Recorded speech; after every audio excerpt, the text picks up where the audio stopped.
بسم الله الرحمن الرحیم. نن زموږ د ارشاد الصرف سبق نمبر 85 دی او قانون نمبر اوماغه ولسم دی. ځکه د هغه ولسم قانون یو څو ضروری خبرې موږ نه پاتې شوي په هغه درس کې نشوي راتلی. د اسم ظرف چې کوم قانون موږ ویلو هم د هغه قانون مطابق یو څو ضروری خبرې دي. په هغه قانون کې یعنی ټول په بورډ نشو راتلی، نو دا بیا لیکل او د ثلاثي مجرد قوانین شروع دي. نو اوس وایي د اسم ظرف باره کې یو څو ضروری خبرې، د اسم ظرف باره کې یو څو لازمی خبرې، ضروری خبرې. نو وایي د اسم ظرف باره کې یو څو خبرې پیژندل لازمی دي، یو څو خبرې پیژندل لازمی دي. د اسم ظرف په قانون کې وویلی شو چې اسم ظرف به د هغه بابونو نه چې مضارع مکسور العین نه وي، یعنی چې مضارع باندې د مضارع فعل مضارع کې عین کلمې باندې زیر نه وي، یا پې زبر یا پیش وي، نو د مفعولون په وزن به د هغې نه اسم ظرف جوړیږي.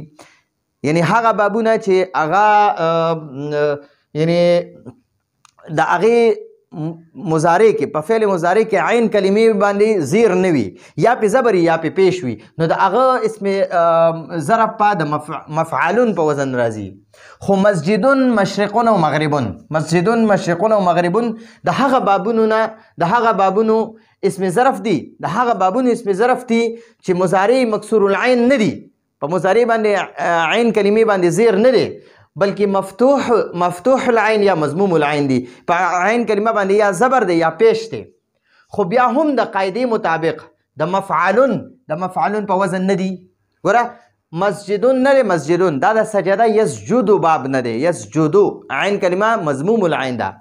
شرقه یشرقو عین کلمه مضموم العین ده، او غربه یغربو یا غربه یغربو دا مضموم العین ده. ٹھیک شو. خو بیا هم دا دی ګوره د پکارو چې دی مسجدون د مفعلون په وزن، او مشرقونو د مفعلون په وزن، او مغربون پکارو د مفعلون په وزن. خو بیا هم د دې قاعدې مطابق نه دي، د قاعدې خلاف دي. ټیک شو.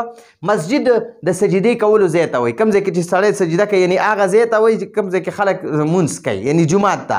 او مشرق د نور راختو ځای ته وایي، او مغرب د نور ډوبېدو ځای ته وایي. ټیک شو جی.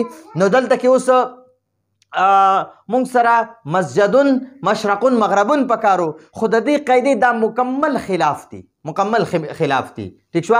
د مفعلون مطابق د دې قاعدې مطابق یعنی د مفعلون په وزن نه دي. ټیک شو. ښه. خو بیا هم د قاعدې مطابق د مفعلون په وزن، دلته کې مې ورسره وزن نه دی لیکلی، په وزن نه دی. ټیک شو. ځکه مسجدون د سجده یسجدو باب نه دی، نصره ینصرونه باب نه راغلی دي. د دې اسم ظرف مسجدون پکارو، همدغه شان مشرق او مغرب هم مشرقون او مغربون پکارو. ټیک شو.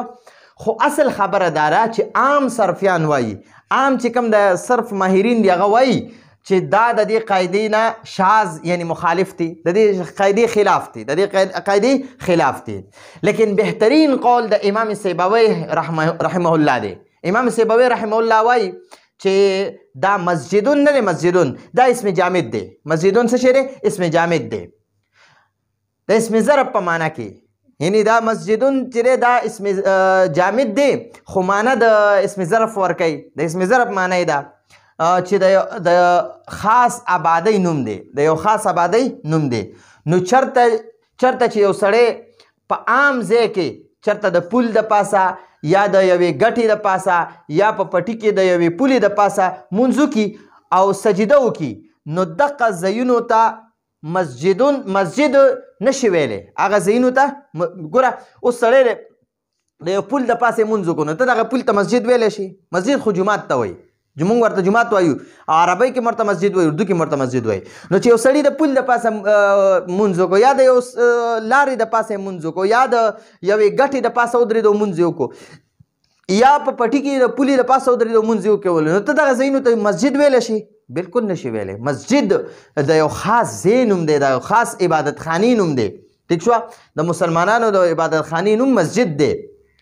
نو خو مسجد ورته ویلی شي په پولي د پاسه دې مونځ وکړو نو دغې پولي ته مسجد ویلی شي د سجدې ځای دغه ځای کې تا سجده وکړه اوس تا د لارې د پاسه مونځ وکړو نو دغې لارې ته مسجد ویلی شي مسجد ورته نه شي ویلی مسجد ورته ویلی شي ټیک شوه ځکه د سجده یسجدو اسم ظرف مسجد راځي مسجد راځي ټیک شوه همدغه شان مغرب هم اسم جامد دی چې د یو خاص سمت طرف ته وایي د یو خاص طرف نوم دی ټیک شوه که یو سړی د یو دیوال شاته پټ شي یا په یو بل ځای کې پټ شي نو هغه ځای ته مغرب نشي ویلی خو مغرب ورته ویلی شي مغرب د مفعلون په وزن ورته ویلی شي مغرب ورته ویلی شي مغرب ورته نشي ویلی همدغه شان مشرق نه دی مشرق هم چې کوم ځای نه نور راخیږي طلوع کیږي نو هغه ځای ته ته مشرق ویلی شي خو که یو بل ځای باندې سړی راوختو نو ته هغه بل ځای ته مشرق نشي ویلی ټیک شوه نو هغه ته مشرق ویلی شي لکه یو سړی دی هغه د دیوال د پاسه راوختو سړی د دیوال د پاسه راوختو نو ته به څه وایې چې یاره دغه سړی په کوم ځای باندې راوختو دغه ځای ته مشرق وایي بلکل داسې نه ده شرقه یشرقو معنی راختل نو راختلو ځای نو مشرق معنا د راختلو ځای د نور د راختلو ځای هغې ته مشرق وایي او مشرق د هر ځای نه د راختلو ځای ته مشرق وایي ټیک شوه اسم ظرف د مفعل په وزن باندې نو ګورئ دا مسجد مشرق او مغرب دا د مسجد مشرق او مغرب بالکل الټ دي الټه پکار خو چې مشرق مسجد او مغرب راغلی وي خو دا مسجد دی مشرق دی او مغرب دی نو دا د دې فعل مضارع چې ده که نه هغه مکسور العین نه ده کله چې د یو باب مضارع مکسور العین وي